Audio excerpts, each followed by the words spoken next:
Chegou o grande dia, a tão sonhada posse na magistratura do estado de Minas Gerais. Dentre os 64 vitoriosos da primeira convocação, 50 vidas passaram por nossas turmas.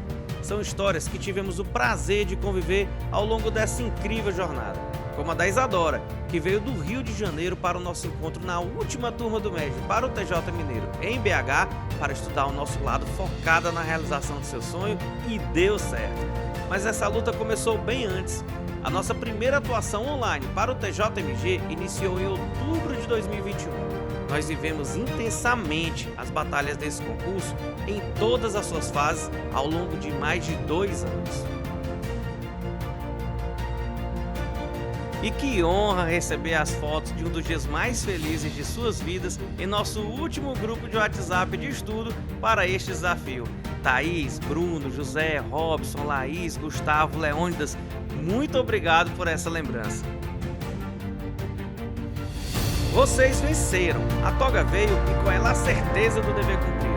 Agradecemos pela imensa confiança e parabéns aos novos juízes e juízas do TJMG que já viveram o dia da tão sonhada posse, porque vem muito mais vigiando por aí na próxima convocação.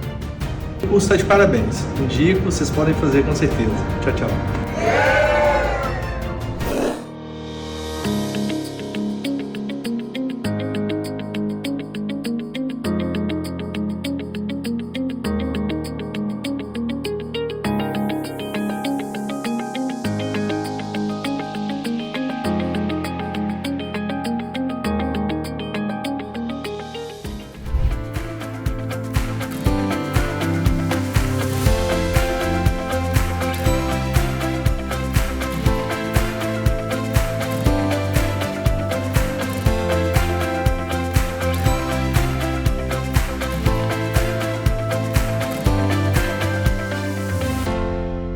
Olá pessoal, professor Fernando Abreu. Estamos aqui em pleno domingo para poder ter um bate-papo envolvendo direito penal com vocês. Uma live solidária, uma live onde todas as doações de vocês serão destinadas para o Fundo de Recuperação de Bens Lesados do Ministério Público do Rio Grande do Sul. Nós vivemos nos últimos dias uma situação caótica, uma situação por vezes inexplicável, dramática, que vitimou diversos gaúchos, que tem prejudicado a vida como um todo no Rio Grande do Sul. E eu acho que é muito importante, não só da minha parte, mas também do curso médio, mas também de todos nós, podemos contribuir um pouquinho com esse povo que está sofrendo tanto nesse momento. Eu não tenho dúvidas de que o Rio Grande do Sul ele vai se recuperar. Eu não tenho dúvidas que o Rio Grande do Sul se reerguerá mais forte do que sempre foi. E eu não tenho dúvidas, em hipótese alguma, que o povo gaúcho vai sair muito forte, apesar do trauma, apesar do drama sofrido com essa avassaladora inundação que atingiu o nosso estado do Rio Grande do Sul. Está aqui o Pix do Fundo de Recuperação de Bens Lesados. Doe o que você puder, R$1, R$2, R$3, R$10, R$50, R$100, R$1.000, o que você puder. Porque isso vai ser destinado especificamente para poder auxiliar as vítimas dessa catástrofe que comoveu o Brasil como um todo. Nós já tivemos outras ao longo do país, Minas Gerais, no Nordeste. Agora é a vez de ajudarmos o Rio Grande do Sul, e eu faço isso com o maior prazer, porque não somente por ser um estado que eu adoro, mas principalmente porque nós estamos falando do povo brasileiro, que precisa de solidariedade, que precisa de ajuda nesse momento. Eu tenho certeza absoluta que vocês podem contribuir com um pouquinho, então façam a parte de vocês, está aqui o Pix, contribuam. E eu quero ter um bate-papo com vocês sobre direito penal como um todo. A gente trabalha há anos lecionando direito penal, direito processual penal, e um dos temas que mais me chamou a atenção para poder falar especificamente com vocês no dia de hoje diz respeito as novas teorias do risco no âmbito do direito penal, especificamente fazendo uma associação com uma compreensão maior de dolo sem vontade. E por que isso? Há poucos anos nós tivemos a tragédia da Boate Kiss. O caso ainda encontra-se pendente de julgamento, recurso para anulação do julgamento, enfim, todos vocês sabem melhor do que eu a história. Outra história muito triste, né, que nós vivenciamos. Mas a compreensão tradicional do direito brasileiro segue a linha de um dolo marcado pela vontade. Um dolo compreendido como consciência e vontade.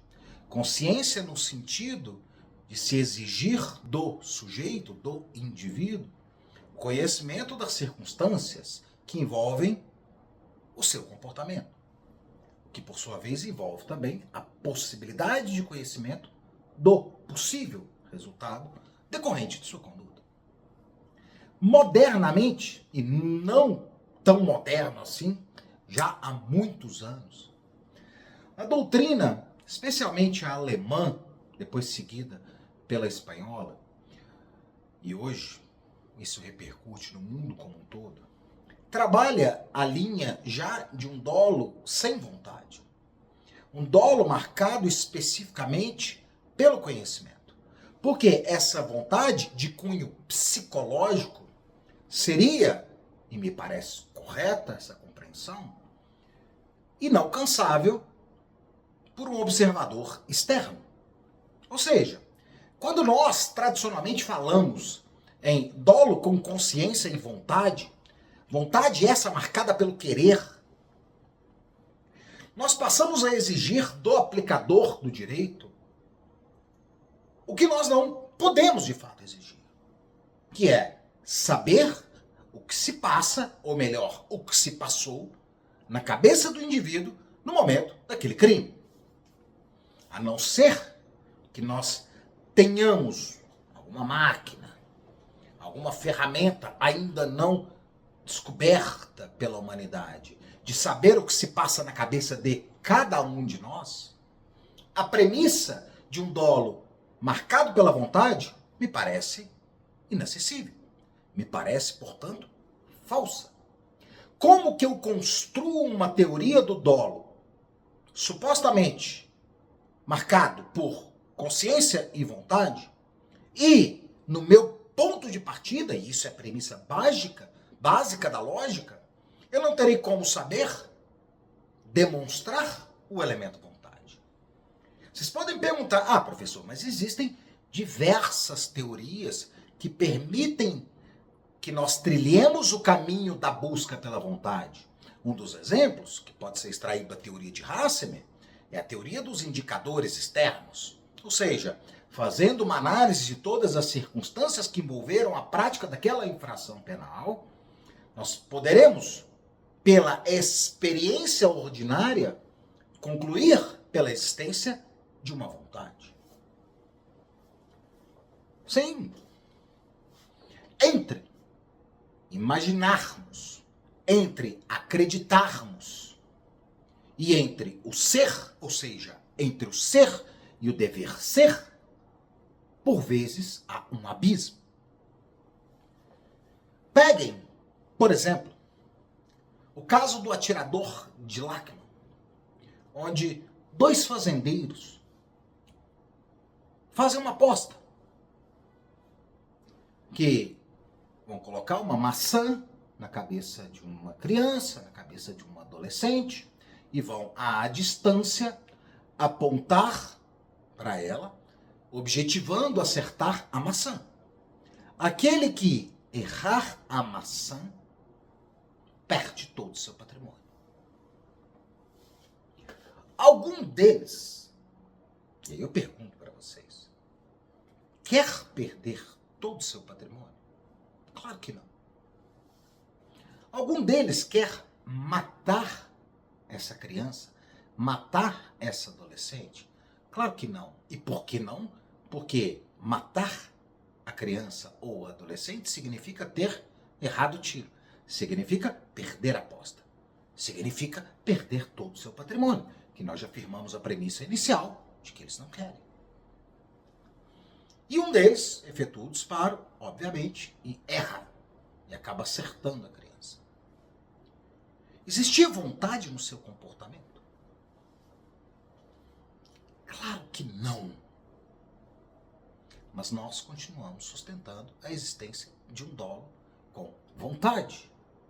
Ah, mas ele assumiu o risco da produção do resultado. Então, podemos imaginar que ele tenha agido com dolo eventual. A pergunta não é acerca do dolo eventual, porque para as teorias mais modernas que trabalham um dolo sem vontade, nós falamos em sem vontade psicológica. Sem de fato querer o resultado. E eu trouxe um exemplo para vocês, que não é meu, é da doutrina, onde nitidamente há um conhecimento, mas não há a vontade de produzir o resultado. Há sim a vontade de participar de uma aposta, mas não a vontade de produzir um resultado. Então, essa compreensão mais moderna, que traz essa compreensão acerca do dolo sem vontade, nos permite trilhar um caminho, eu mencionei a questão da Boate Kiss, para a gente poder fazer uma avaliação a respeito desse caso. Por quê? No julgamento original, que posteriormente foi anulado, houve a condenação de diversas pessoas, de cantor da banda, de dono do estabelecimento, dono da boate, de pessoas que participaram da estruturação do evento, montagem de palco, enfim, várias pessoas foram condenadas. E, no primeiro momento, a decisão foi muito criticada, porque não se poderia falar, pelo menos para quem criticou a decisão, em dolo eventual de algum desses agentes. E eu faço uma construção que eu fiz à época, e eu quero relembrar com vocês, para demonstrar que nem sempre a prática de um ato A ou um ato B, ele pode ser extraído como caracterizador de uma vontade. Mas a sua somatória, sim. Pensem num dono de uma companhia de aviação, dono de avião. E a gente sabe que, segundo as regras da ANAC, e não só da ANAC, né, a legislação internacional que envolve a segurança das aeronaves é extremamente rígida. E ele decide, num determinado momento, começar a burlar essa legislação para reduzir o seu custo. Porque reduzindo os custos significa, obviamente, mais lucro. E digamos que a legislação imponha uma verificação da aeronave, uma verificação primária, todos os dias. E ele decide não realizar essa verificação todos os dias, quando a aeronave para no aeroporto. E opta por fazer essa verificação, que é simples, de 48 em 48 horas. Então ele ganha um dia a menos. Né? Ele economiza um dia em termos de custos, porque isso obviamente tem custos. Digamos que exista uma outra norma que impõe a ele que a cada 3 dias ele faça uma verificação um pouco mais completa. Faça o seu checklist de verificação na aeronave seja um pouco mais completo. E ele decide não realizar essa verificação de 3 em 3 dias para realizar vez sim e vez não, ou seja, a cada 6 dias. Logo, ele também reduz os seus custos. Digamos que essa mesma norma ainda preveja uma verificação quinzenal desta feita completa de todos os itens de segurança da aeronave. E ele decide também não realizar essa verificação de em 15 dias, que afinal de contas é uma máquina, não dá tanto problema assim, e decide, por assim agir, a cada 30 dias. E assim ele faz por um bom tempo.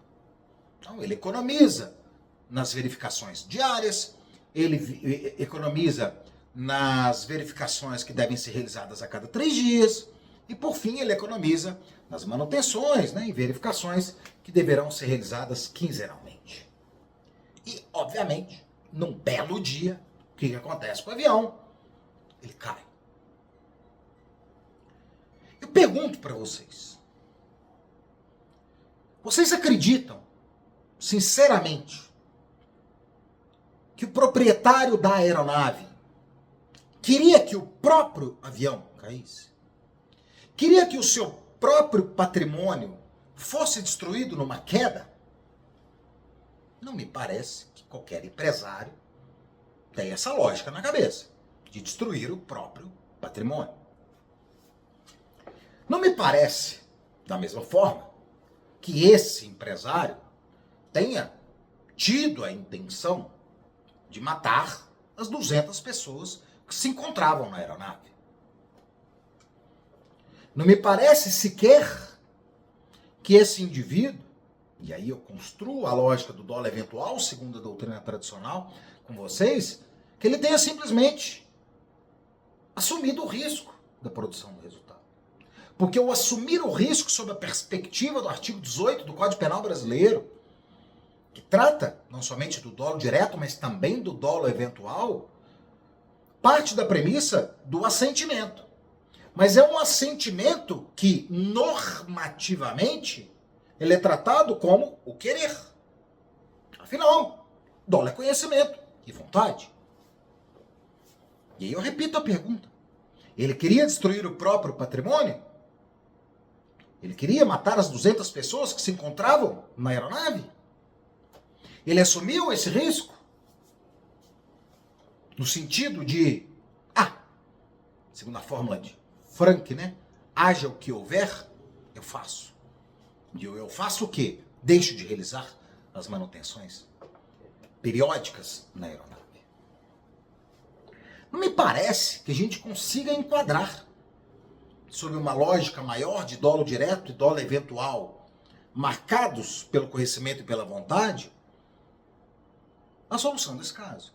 Agora, quando eu parto da premissa de que o dolo seria tão somente conhecimento, e que, tendo ciência dos riscos criados por cada uma das suas omissões reiteradas ao longo do tempo,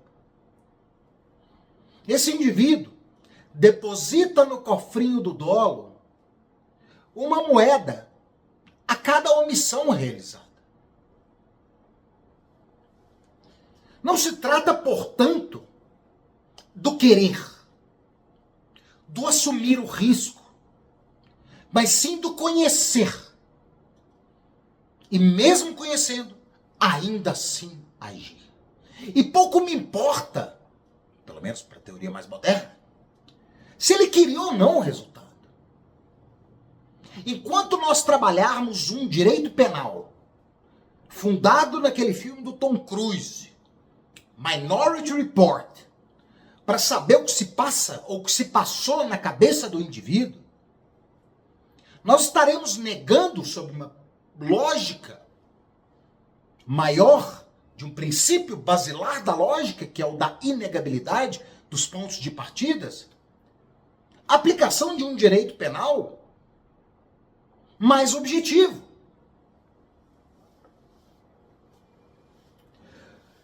Por que esse fetiche pelo querer? E olha que eu não estou falando em responsabilidade penal objetiva, não tem nada a ver uma coisa com a outra. Eu estou falando simplesmente em se buscar a retirada do nosso direito penal daquilo que nós nunca seremos capazes de alcançar, que é o conhecimento a respeito do que se passou na cabeça do indivíduo no momento do fato. Enquanto nós tivermos essa pecha na origem, esse problema estrutural na origem, nós vamos ficar discutindo no direito penal sexo dos anjos. Há quem sustente, e aí eu cito o professor Busato, que por sua vez se vale de Vives Anton, que o dolo não existe. Que o dolo é uma mera categoria de atribuição. E eu concordo. A título de reflexão, é importante levar isso para vocês, porque é o objetivo desse encontro. Eu não ia marcar um encontro desse para a gente ficar discutindo legítima defesa. Pura e simples. Onde está basicamente todo o regramento no âmbito da nossa legislação. Quando o Busato fala, o dolo não existe, e eu sustento isso, por exemplo, também no meu processo penal, eu digo que o dolo é uma categoria de atribuição também, que mais é de cunho processual, muita gente assusta.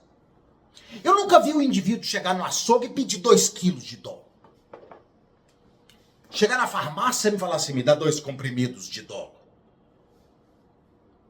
É uma categoria naturalmente normativa.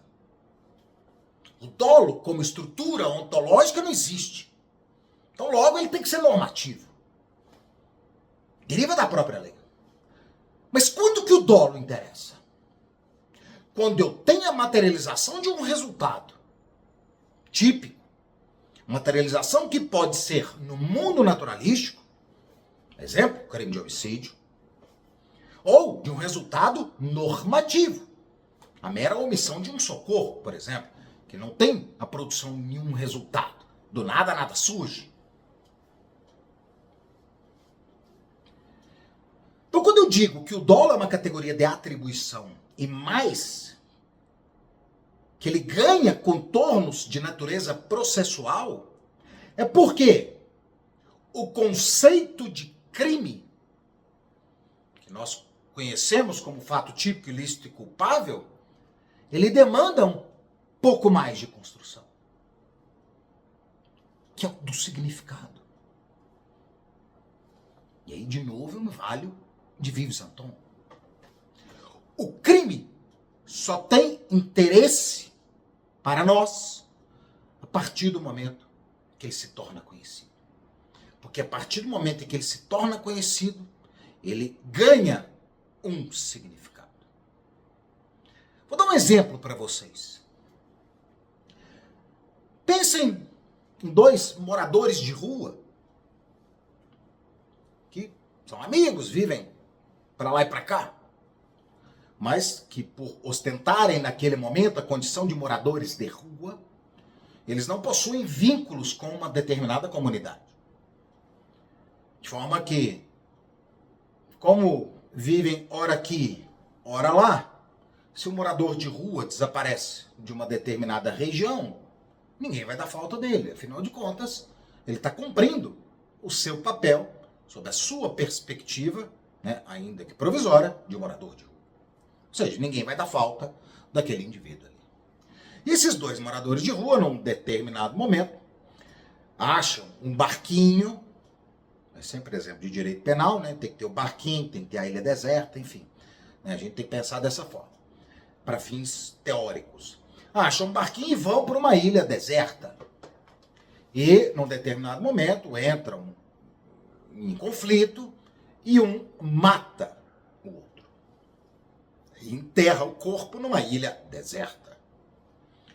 Entra no barquinho, que ninguém sabia que eles tinham utilizado, que ninguém deu falta desse barquinho, e que ninguém tinha dado falta deles como moradores de rua, e retornam, e ele retorna para sua vida normal como morador de rua naquele município. Ele matou alguém na ilha deserta, enterrou o corpo. Há crime.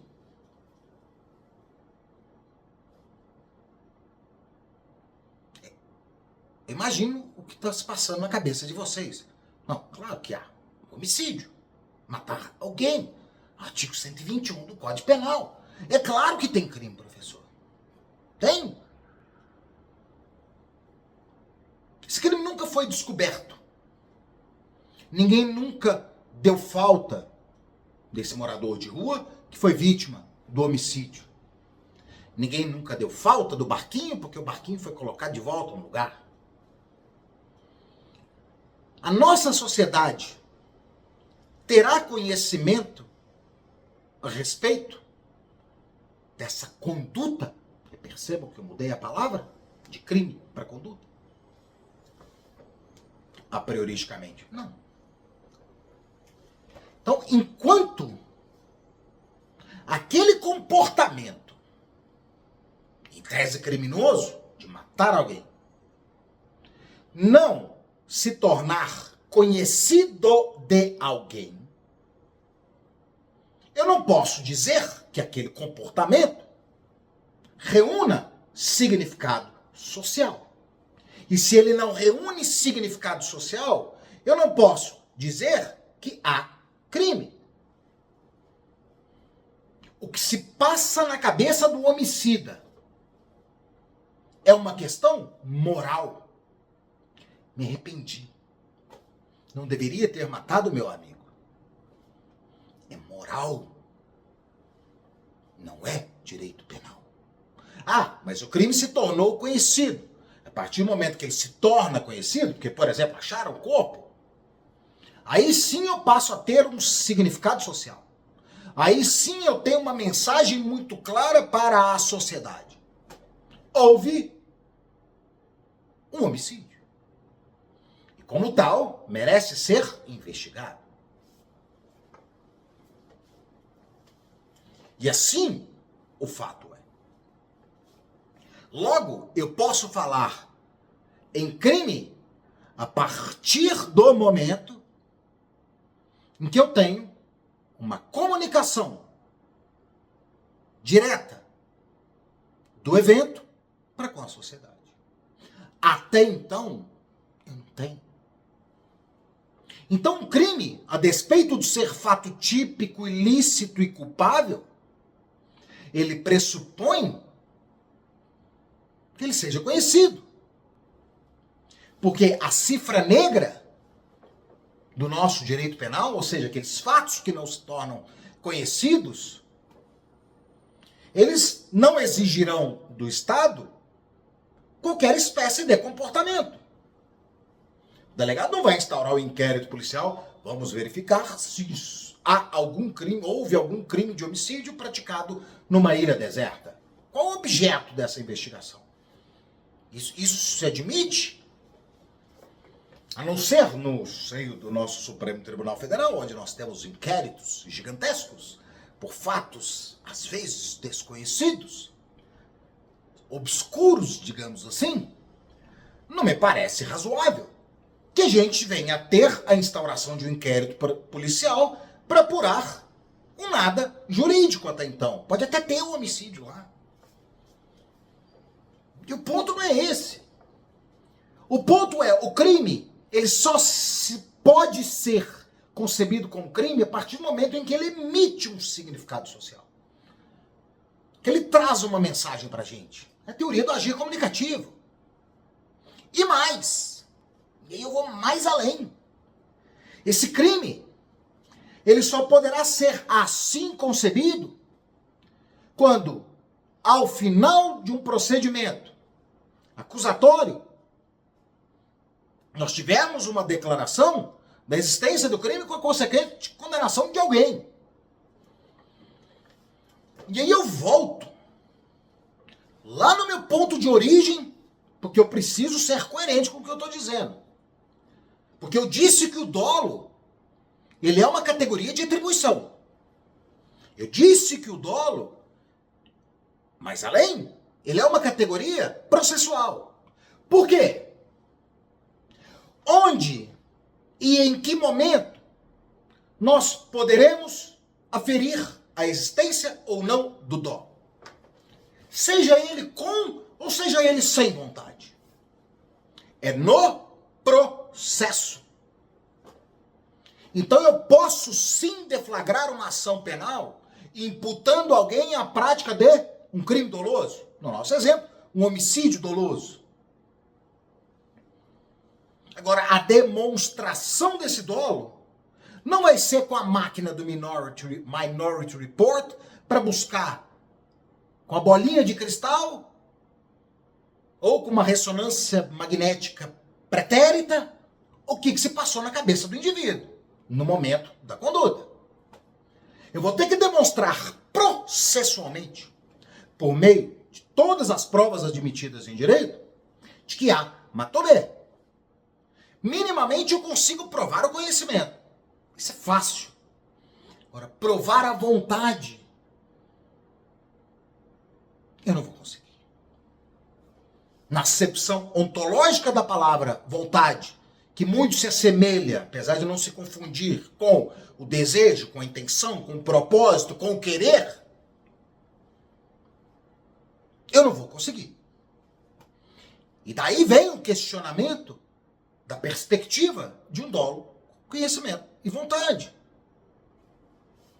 Se eu não terei como demonstrar a vontade, por que nós ainda temos esse fetiche com o querer? Há crimes dolosos que recebem um tratamento de crimes dolosos no âmbito do nosso ordenamento jurídico, que deveriam receber o trato de crimes culposos e que só não recebem porque a pena do crime culposo, especificamente para aquele caso concreto, é muito baixa. E aí a gente tem que se valer da política criminal, que é um super trunfo no âmbito do direito penal, né? Não, isso pode porque é a política criminal. As coisas não são assim. Nós estamos falando de direito penal. Nós estamos falando de restrição do direito de liberdade. Mas a gente se vale da política criminal como se ela fosse tudo. Princípio da proporcionalidade. Matriz constitucional.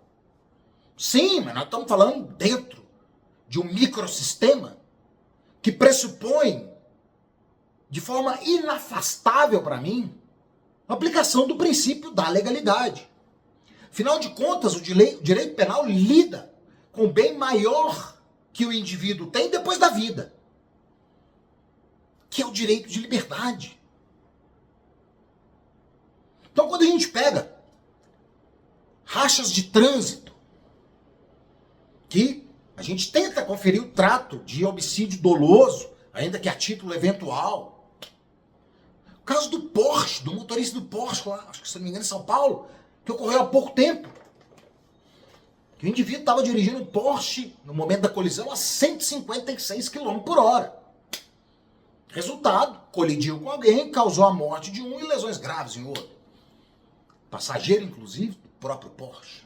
Mas o que morreu era um trabalhador, né? Se eu não me engano, era um motorista de Uber. Havia vontade nesse motorista do Porsche de matar alguém. Havia vontade nesse motorista do Porsche de destruir um Porsche, que nem seguro devia ter, porque o povo rico não faz seguro, né?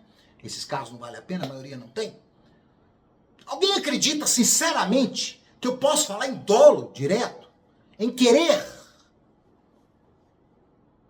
Eu posso falar em assumir o risco de produzir o resultado, que é a nossa compreensão de dolo eventual? Eu vou ter que falar processualmente. Eu vou ter que sustentar que ele conhecia e que ainda assim, haja o que houver, eu ajo. Fórmula de Frank. Então, eu consigo dizer sobre nossa construção de direito penal que havia dolo eventual. Mas eu não consigo, em hipótese alguma, pensar que esse cara quis algum resultado. Ou pensar que ele assumiu aquele resultado como possível. E aí a gente tem que se valer dessas construções para poder justificar, às vezes, o injustificável. Eu não estou falando que ele tem que responder por crime culposo, não. Longe disso. Dentro da nossa normatização, me parece fácil enquadrar ele no dolo eventual. A questão é o querer. A questão é assumir o risco, sem levarmos em consideração a qualidade do risco criado.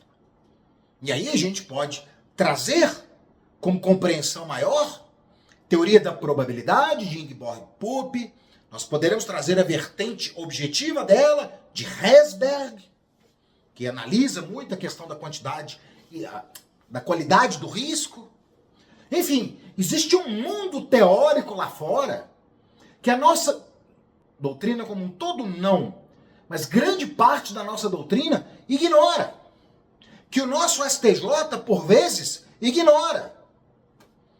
Que busca jurisprudência para absolver, que busca termos em inglês que mais se assemelham a uma corte de common law do que uma corte de direito positivado, como é o nosso, para às vezes tentar justificar o injustificável. Nesse caso, o seu trabalho com uma lógica de conhecimento, de quantificação e mais qualificação do risco, eu consigo sustentar de forma muito clara o dolo. Eu não vou precisar me valer de uma compreensão maior, aberta, que por hora se confunde com a culpa, de dolo eventual. E esse é o nosso problema. Porque muitas das vezes nós não somos induzidos a pensar na razão das coisas. O STJ decidiu assim e ponto. Caramba! Vocês são intérpretes do direito.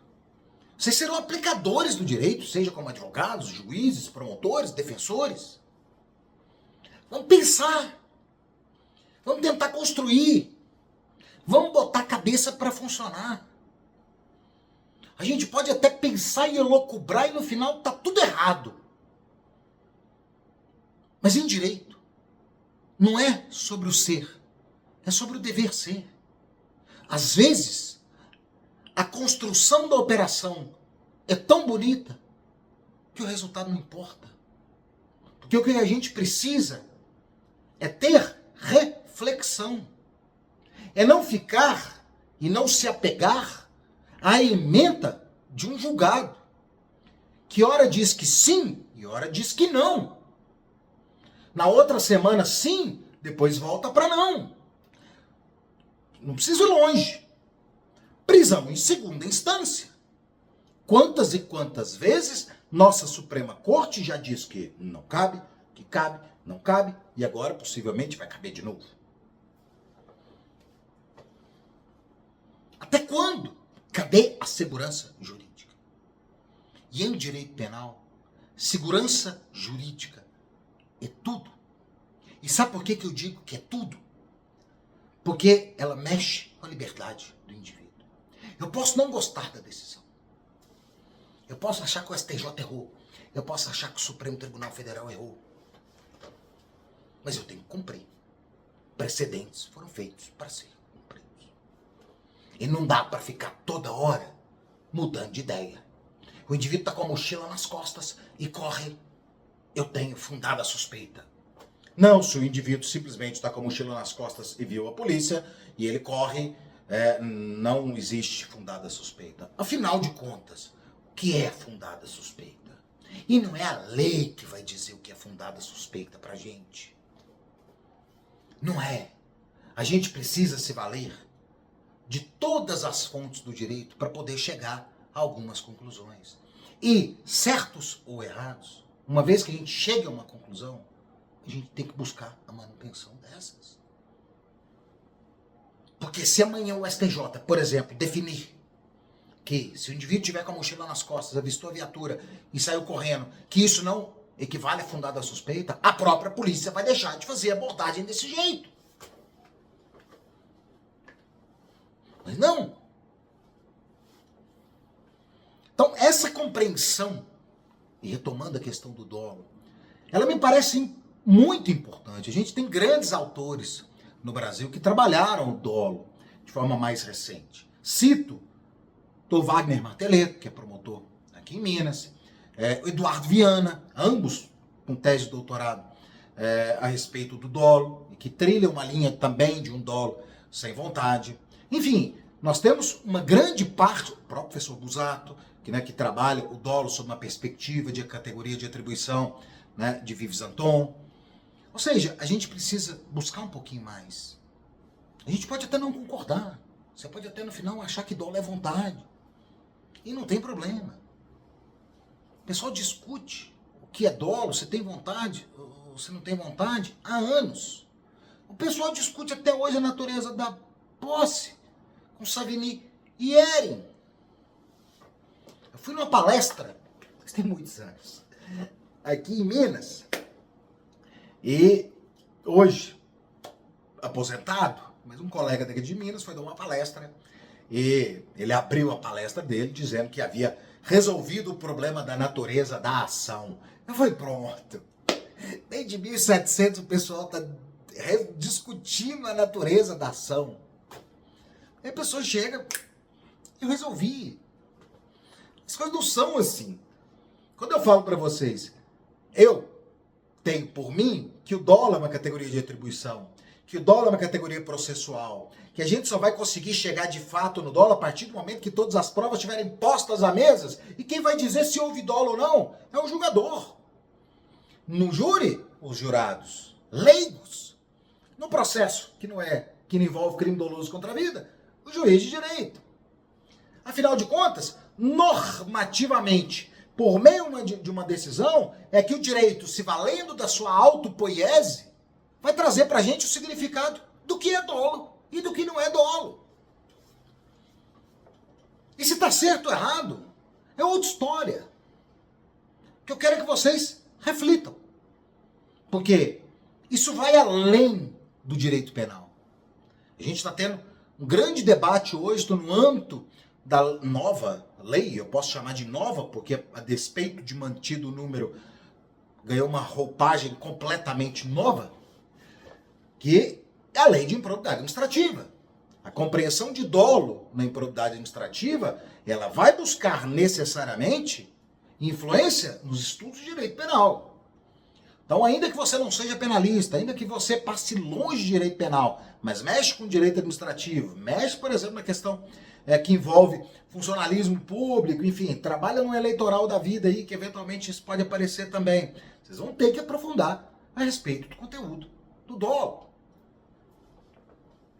E outro grande tema, eu já me estendi demais na questão do dolo, não sem antes finalizar o raciocínio da Boate Kiss, porque eu fiz a comparação com o proprietário de aviões, né, dono de uma companhia aérea. Naquele caso concreto, nós tivemos uma sucessiva construção de erros. Sim, erros. Apenas uma saída de emergência. Extintores de incêndio vencidos.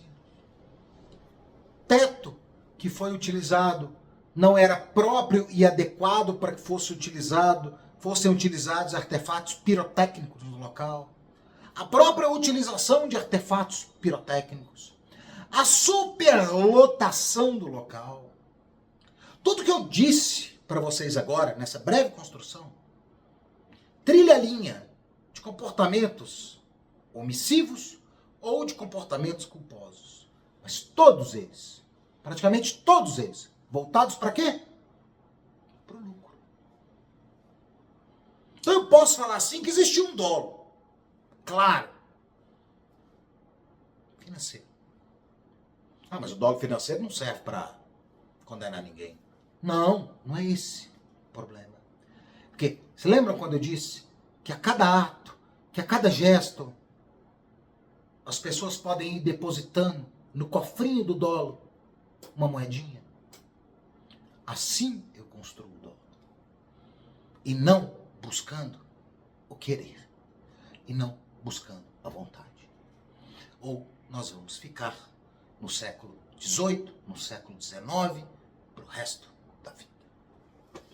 Outro tema que para mim é muito caro, e eu trabalho com bastante atenção, especificamente numa turma que a gente tem, que é a turma de operação penal, onde a gente busca aprofundar, obviamente, né, nas raízes do direito penal, é a teoria da imputação objetiva.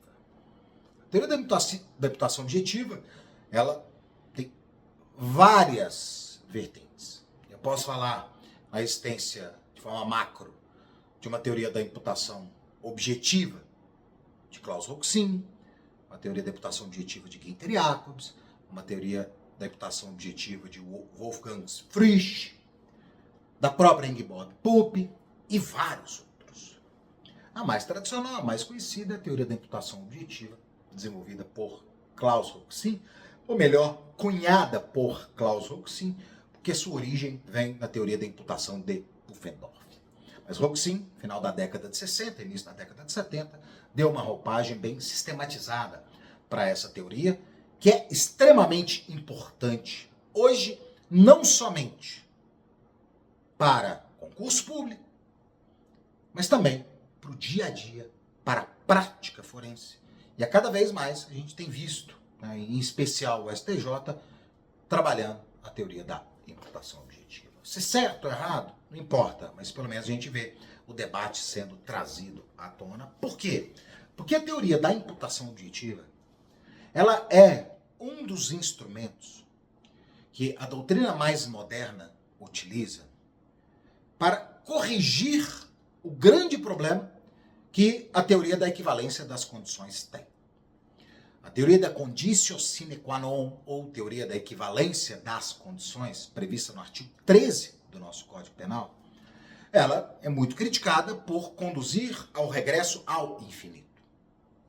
Né? Então, de forma que, a partir do momento em que ela considera causa tudo aquilo que contribuiu para o evento, sem qualquer espécie de limitador, a gente vai chegar lá no pai, na mãe, na avó, no bisavô, no tataravô, até, né, para quem acredita no Gênesis ali, da forma como foi construída, até lá no Adão e Eva. Por quê? Tudo isso aconteceu porque a gente tem uma linhagem só, então todos os ascendentes do homicida, eles seriam responsáveis. Porque se a mãe e o pai dele não tivessem tido aquele relacionamento, ele não teria nascido. Se ele não tivesse nascido, não teria dado causa ao resultado da morte. Ou seja, a gente regride ao infinito. Foi desenvolvido inicialmente por um professor sueco, professor Thyrén, chamado método hipotético de redução de Thyrén. O que dizia em síntese? Né? O que diz em síntese esse médium?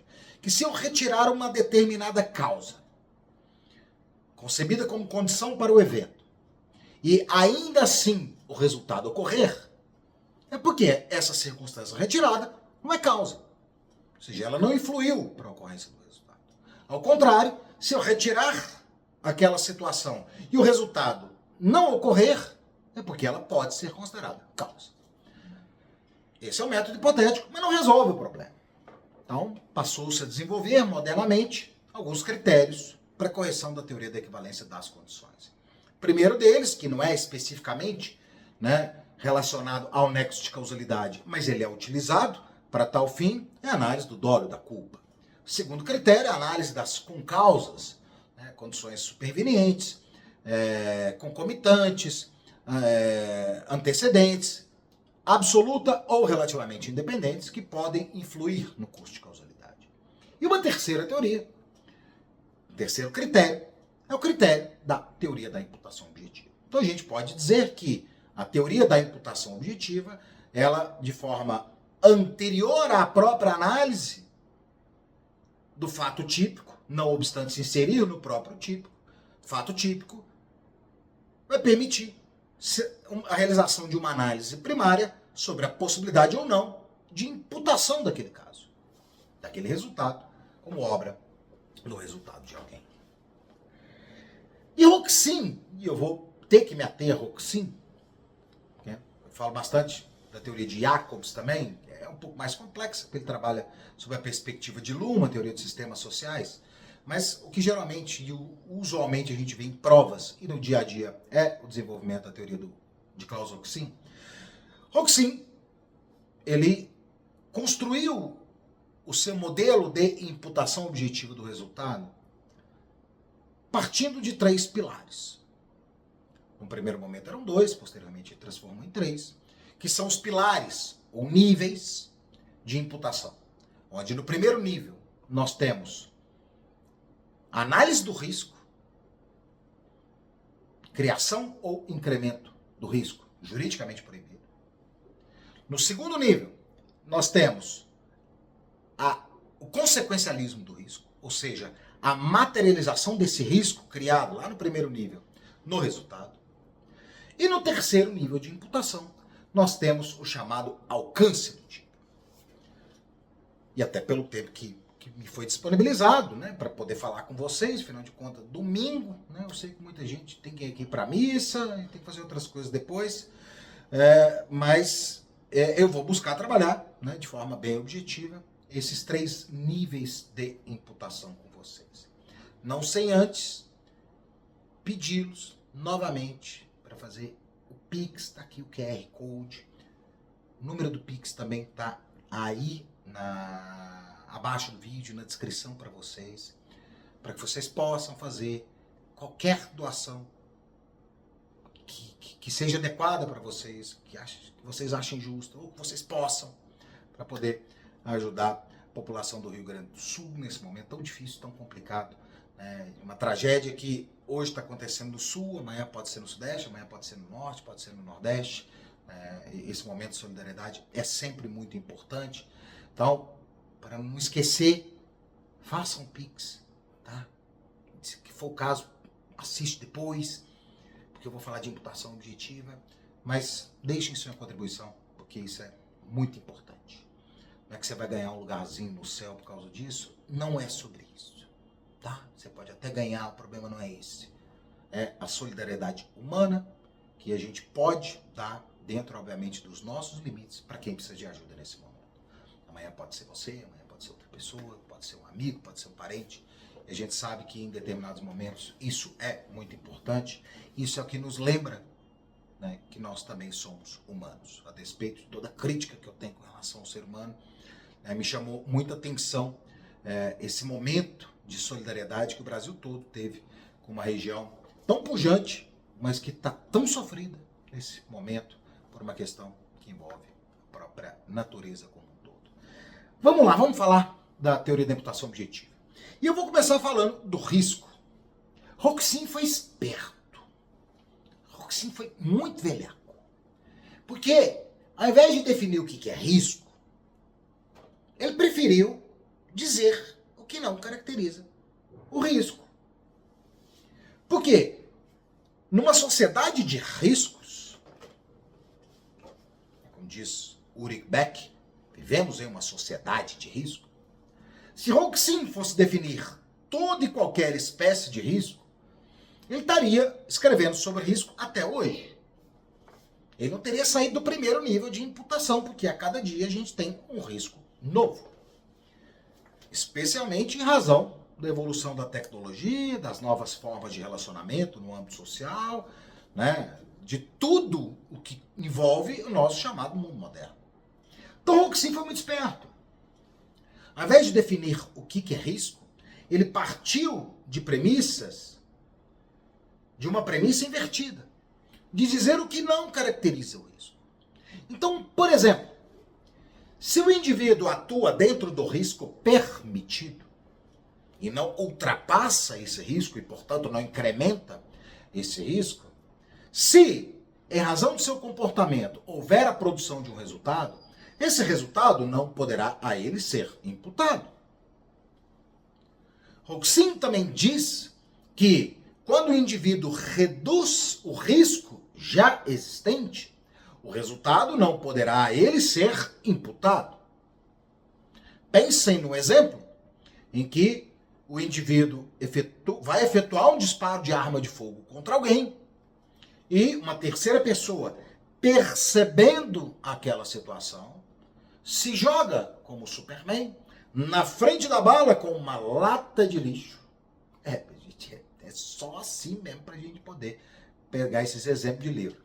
E a bala desvia na tampa da lata de lixo e, ao invés de acertar o coração da vítima, que era onde o atirador havia mirado, em razão do latão de lixo, a bala desvia e pega no braço. Ou seja, o comportamento dele reduziu um risco já existente, que era o risco de morte, não obstante ter causado lesões corporais. Se ele não tivesse atuado daquela forma, o indivíduo não teria sofrido aquelas lesões corporais no braço da forma como ele sofreu. Ele poderia ter morrido, sim. Mas o fato é, houve uma interferência naquela causalidade deflagrada pelo comportamento do atirador. E esse indivíduo que interferiu nesse curso de causalidade, ele o fez no sentido de reduzir um risco existente. Logo, o resultado, lesões corporais, não poderá ser a ele imputado. É diferente para Roxin das hipóteses de substituição do risco. Eu, particularmente, não vejo sentido, não concordo com Roxin, mas quem sou eu para não concordar com Roxin? Eu defendo isso no meu livro, ponto, explico porquê, desenho porquê, mas eu estou falando da teoria do Roxin, então eu vou me ater ao que o Roxin diz. Quando há a substituição do risco, poderá sim haver a imputação do resultado. Não quer dizer que o indivíduo vai ser processado e vai ser condenado. Não. É que a solução vai se dar na esfera da ilicitude, por exemplo, estado de necessidade, ou mesmo na esfera da culpabilidade. É poder agir de outro modo. E é um exemplo típico do pai que, o próprio Roxin traz esse exemplo, o Engelborg Pulpo também traz, do pai que está lá com seus filhos numa casa em chamas. E chega a população, corpo de bombeiro embaixo, e pede para que o pai jogue os filhos de cima, porque se os filhos permanecerem no interior da residência, eles vão morrer ou queimados ou asfixiados. E o pai não consegue agir e deixa de lançar as crianças pela janela, ou seja, suprime das crianças a oportunidade de sobreviver. Não quer dizer que essas crianças sobreviveriam, porque na queda elas também poderiam morrer. Para Roxin, se o indivíduo tivesse jogado as crianças, ele estaria substituindo um risco existente. E, portanto, caso o resultado ocorresse, o resultado morte ocorresse, a solução deveria se dar no âmbito do estado de necessidade ou mesmo no âmbito da culpabilidade, especificamente poder agir de outro modo. É o que ele entende. De forma que não há como se confundir a redução do risco com a substituição do risco. A despeito de a substituição do risco poder, sim, reduzir o risco existente. Mas o tratamento que ele dá é de que, nesse caso, há imputação objetiva, no caso da substituição. E a análise vai se dar em outro extrato do delito, mas não na esfera da imputação objetiva do resultado. Circunstância diferente quando há diminuição do risco, ou seja, quando o agente interfere diretamente no curso de causalidade imediatamente deflagrado e atua para modificar o seu curso. É o caso do Superman que pula com a... Se fosse Superman mesmo, era só ele pular de peito aberto, né? Afinal de contas, é o Homem de Aço. Mas acho que vocês entenderam. Um outro ponto importantíssimo que o Roxin traz, ainda no primeiro nível de imputação, envolve o chamado princípio da confiança. O princípio da confiança não é exclusividade do direito penal. Ele pertence ao direito como um todo. E o que ele diz em síntese para a gente? De que aquele indivíduo que tem um conhecimento da norma e que atua no estrito cumprimento dessa norma, ele pode confiar que o outro também o fará. Afinal de contas, uma das premissas básicas da vida em sociedade é essa. Se eu vejo o sinal verde para mim, é porque eu sei que ele está vermelho para o outro lado. E se eu paro no sinal vermelho, é porque ele me disse para parar, porque para o outro vai estar aberto. Então, se está verde para mim, em tese eu posso confiar de que o outro condutor, que se encontra na faixa perpendicular, ele vai parar o veículo, porque o sinal vai estar vermelho para ele. Então, se eu sigo dentro da velocidade permitida e avanço um sinal verde, ou seja, atuo dentro de uma autorização legal, eu posso sim confiar que os outros também o farão. E que se eventualmente ocorre uma colisão, ocorre um acidente, digamos que os dois veículos se chocam e deslizam na pista e atingem um pedestre que não tinha nada a ver com a situação, que estava lá mexendo no seu TikTok. O resultado não poderá ser imputado ao condutor que agia no estrito cumprimento da norma, em observância à norma, porque ele agiu amparado pelo princípio de confiança. Então, dentre outros critérios, é o que o primeiro nível de imputação diz para a gente. Nós vamos analisar se o indivíduo criou ou incrementou um risco já existente, juridicamente permitido. Ou se ele cria, na verdade, um risco proibido.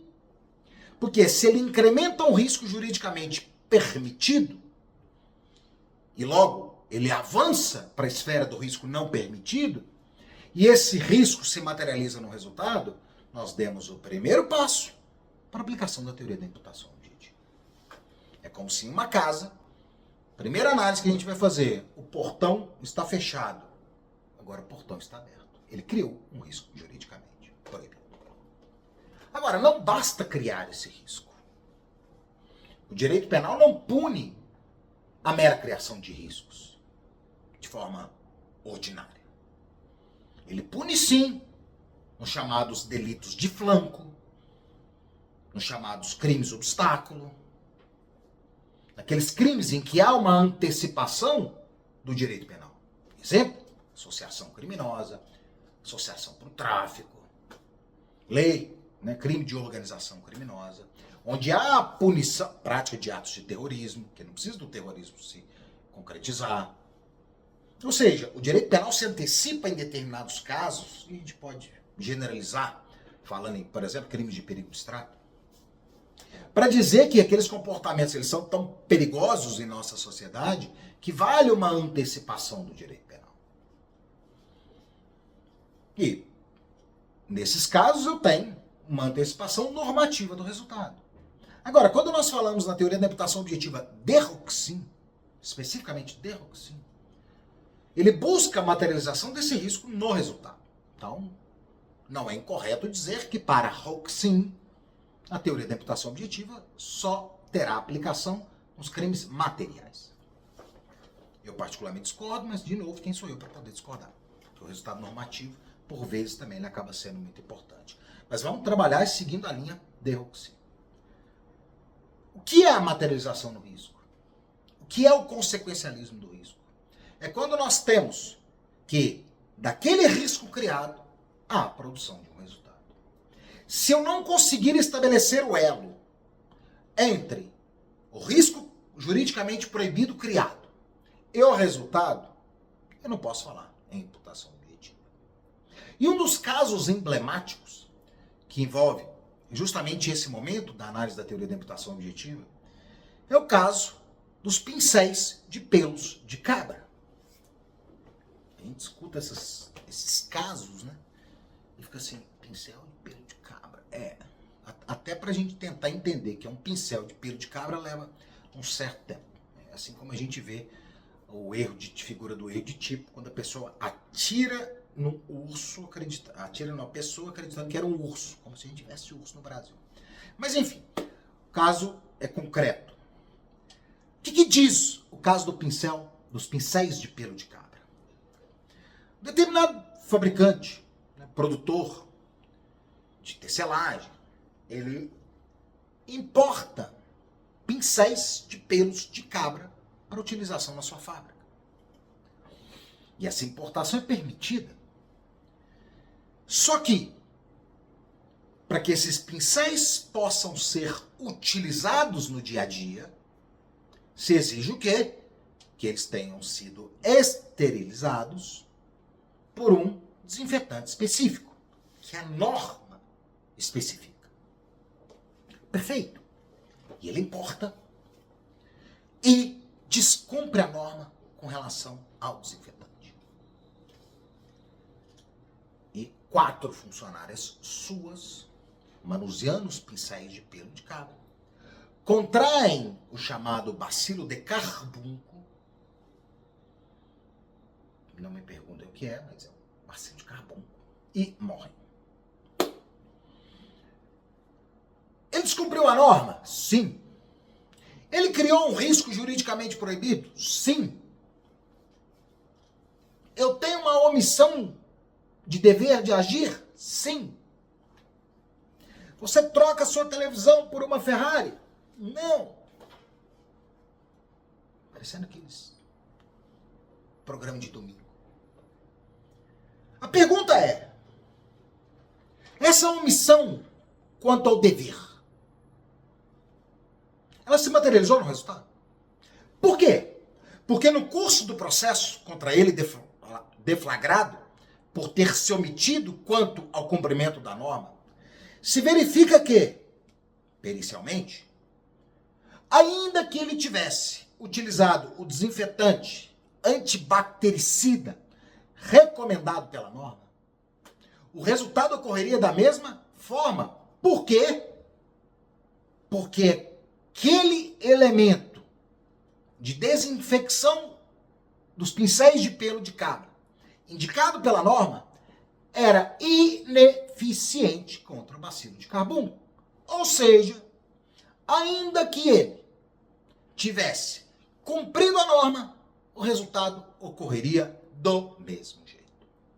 Logo, para Roxin, o resultado não poderá ser objetivamente imputado a ele. Porque a sua omissão não gerou o risco que a norma visava coibir. Muito bonita essa teoria. E aí a gente chega no alcance do tipo, onde nós falamos em autocolocação da vítima em perigo, como excludentes da imputação objetiva, heterocolocação consentida em perigo. Nós falamos em transferência da responsabilidade para o âmbito do alheio, como formas básicas de se exclusão do terceiro nível de imputação. Porque quando nós falamos em alcance do tipo, mais do que fim de proteção da norma, que posteriormente o Roxin trouxe para o segundo nível de imputação, enfim, eu não vou entrar nesse detalhe com vocês, eu explico isso, por exemplo, na turma de operação penal, mas aqui o objetivo não é esse.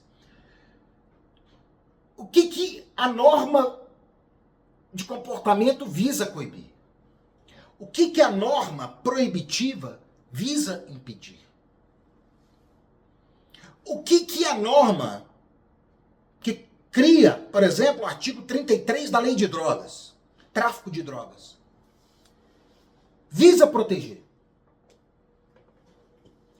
Saúde pública.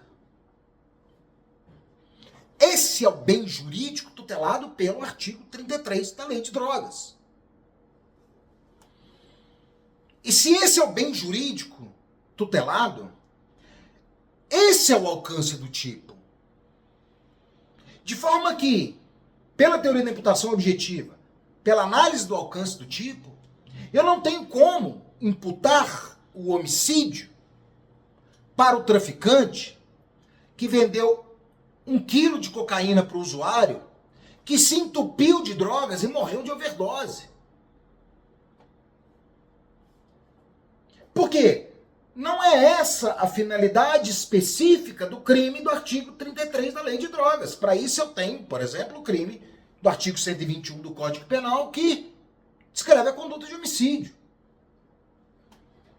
Eu não posso extrair de um comportamento uma amplitude típica maior, criando um bem jurídico subjacente, porque senão a gente vai se valer da mesma teoria da equivalência das condições.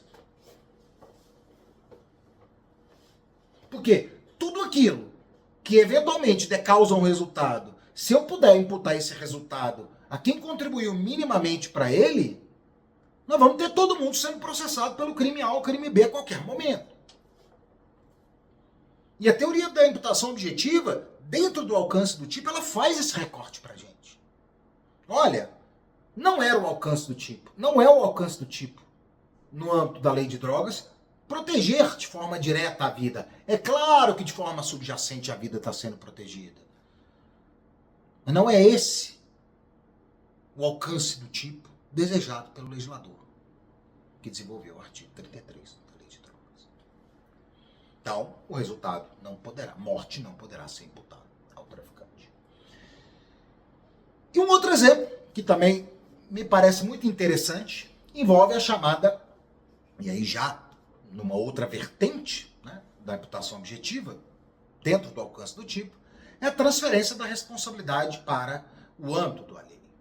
Se, no caso dos pincéis de pelo de cabra, no segundo nível de imputação, a gente viu as chamadas condutas alternativas conforme ao direito, no terceiro nível a gente vai ver a transferência da responsabilidade para o âmbito do alheio. E quando que a gente tem essa situação? Quando, num determinado momento, em razão de um comportamento de terceiro, há a garantia, pelo menos formal e normativa, da ausência de incremento do risco. Ou melhor, da interrupção do risco. Pense no exemplo do caminhoneiro que pega a sua estrada durante a noite, ouvindo música sertaneja, no toco. Só por isso ele já deveria ser preso, mas é gosto musical, é gosto musical. E esse caminhoneiro está lá, dirigindo com as lanternas traseiras do seu caminhão queimada. Dizia, acho que era Evandro Mesquita, né? Para-choque duro, mais lanternas traseiras queimadas. E ele é abordado pela polícia. A viatura, Polícia Rodoviária Federal, avista de longe o caminhão e para o caminhoneiro, naquela bronca tradicional. Olha, tudo bem, eu não posso largar o senhor aqui parado no meio da rodovia com as lanternas traseiras apagadas, porque vai aumentar o risco. Vamos fazer o seguinte, nós vamos escoltar o senhor até o próximo posto de gasolina. A gente vai na traseira, para iluminar a traseira do caminhão que não tem luz. Você pernoita no posto de combustíveis e no dia seguinte o senhor segue viagem para poder trocar essas lanternas. Perfeitamente, tudo certo, combinado, igual o povo tem mania de dizer, fechou. Claro que a multa foi lavrada. E aí o que acontece? Um dos policiais, desatento, o que ele faz? Antes do caminhão sair, ele sai com a viatura e vai na frente do caminhão. O que acontece? Vem um outro motorista atrás, que também estava ouvindo música sertaneja lá, feliz da vida, e pum! Na traseira do caminhão. E morre. Nesse caso, nitidamente, a partir do momento em que houve a abordagem policial, houve o combinado entre o policial e o caminhoneiro, onde os policiais se colocaram na posição de protetores, porque eles iriam atrás iluminando a traseira do caminhão. Houve a transferência da responsabilidade, houve a transferência do risco. E a partir do momento que um desses policiais incrementa esse risco, deixando de cumprir não somente o combinado, mas também a sua obrigação, o resultado, morte do motorista lá que ouvia o sertanejo, não poderá ser imputado ao motorista do caminhão. Em síntese, e dá para falar muito mais, né, de teoria da imputação objetiva, nós temos N exemplos, nós temos N casos. É uma teoria muito rica, é uma teoria muito gostosa da gente poder trabalhar, discutir se é risco, se não é risco, né? Mas a gente vai acabar deixando isso aí para outra oportunidade, né? Eu fiz questão de ter esse encontro com vocês, de ter esse bate-papo hoje com vocês. Eu queria ter feito um pouco antes, né? Mas coisa de plantão, enfim, não deu para poder ter esse encontro com vocês de forma antecipada. Mas a gente não podia deixar de participar desse momento de solidariedade, nesse momento de ajuda, onde a gente conta com a contribuição de vocês. Está aqui o QR Code, está aí na descrição o Pix do Fundo de Recuperação de Bens Lesados do Ministério Público do Rio Grande do Sul, para que esse dinheiro seja todo revertido em auxílio, em apoio para as pessoas que dele, nesse momento, necessitam. O Rio Grande do Sul vai precisar de muito tempo para poder se recuperar. Não é uma coisa que se resolve da noite para o dia. Não vai ser simplesmente a água baixar. A gente sabe disso. Infelizmente a gente sabe disso. A gente vai se deparar com mais vítimas, nós vamos nos deparar com muito estrago, muita destruição, obra em grande parte da natureza, e a natureza está longe de ser culpada, né, de qualquer coisa. A gente que querendo ou não foi avançando, né, para o seu local próprio. Mas o fato é, não me parece ser o momento de ficar buscando culpado A ou culpado B. O momento é de socorro, o momento é de auxílio, e o que vocês puderem, eu tenho certeza absoluta que será muito bem-vindo. Então, muito obrigado por vocês terem acompanhado, muito obrigado pelas doações que vocês já fizeram. Isso é muito importante, isso mostra muito um pouquinho de cada nós, o quanto o ser humano é frágil, o quanto o ser humano é precário, o quanto o ser humano às vezes precisa de um abraço, precisa de um apoio, e a gente está aqui justamente para poder levar um pouco de apoio, um pouco de conforto, um pouco de ajuda para quem tanto precisa nesse momento. Então fica aqui, meu muito obrigado por vocês terem acompanhado, fica aqui, meu muito obrigado pelas doações que vocês fizeram, e meu tradicional forte abraço, e fiquem com Deus.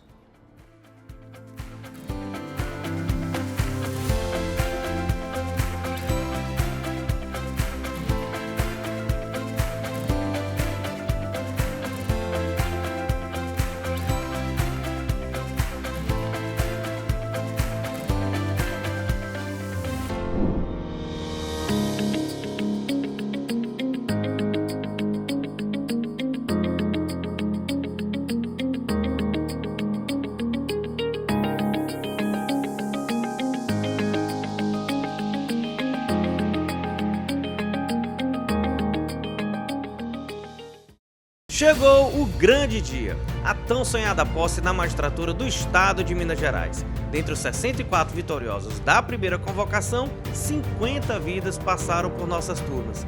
São histórias que tivemos o prazer de conviver ao longo dessa incrível jornada, como a da Isadora, que veio do Rio de Janeiro para o nosso encontro na última turma do MED para o TJ Mineiro em BH, para estudar o nosso lado focada na realização do seu sonho, e deu certo. Mas essa luta começou bem antes. A nossa primeira atuação online para o TJMG iniciou em outubro de 2021. Nós vivemos intensamente as batalhas desse concurso em todas as suas fases ao longo de mais de 2 anos. E que honra receber as fotos de um dos dias mais felizes de suas vidas em nosso último grupo de WhatsApp de estudo para este desafio. Thaís, Bruno, José, Robson, Laís, Gustavo, Leônidas, muito obrigado por essa lembrança. Vocês venceram, a toga veio e com ela a certeza do dever cumprido. Agradecemos pela imensa confiança e parabéns aos novos juízes e juízas do TJMG que já viveram o dia da tão sonhada posse, porque vem muito mais beijando por aí na próxima convocação. O curso está de parabéns. Indico, vocês podem fazer com certeza. Tchau, tchau.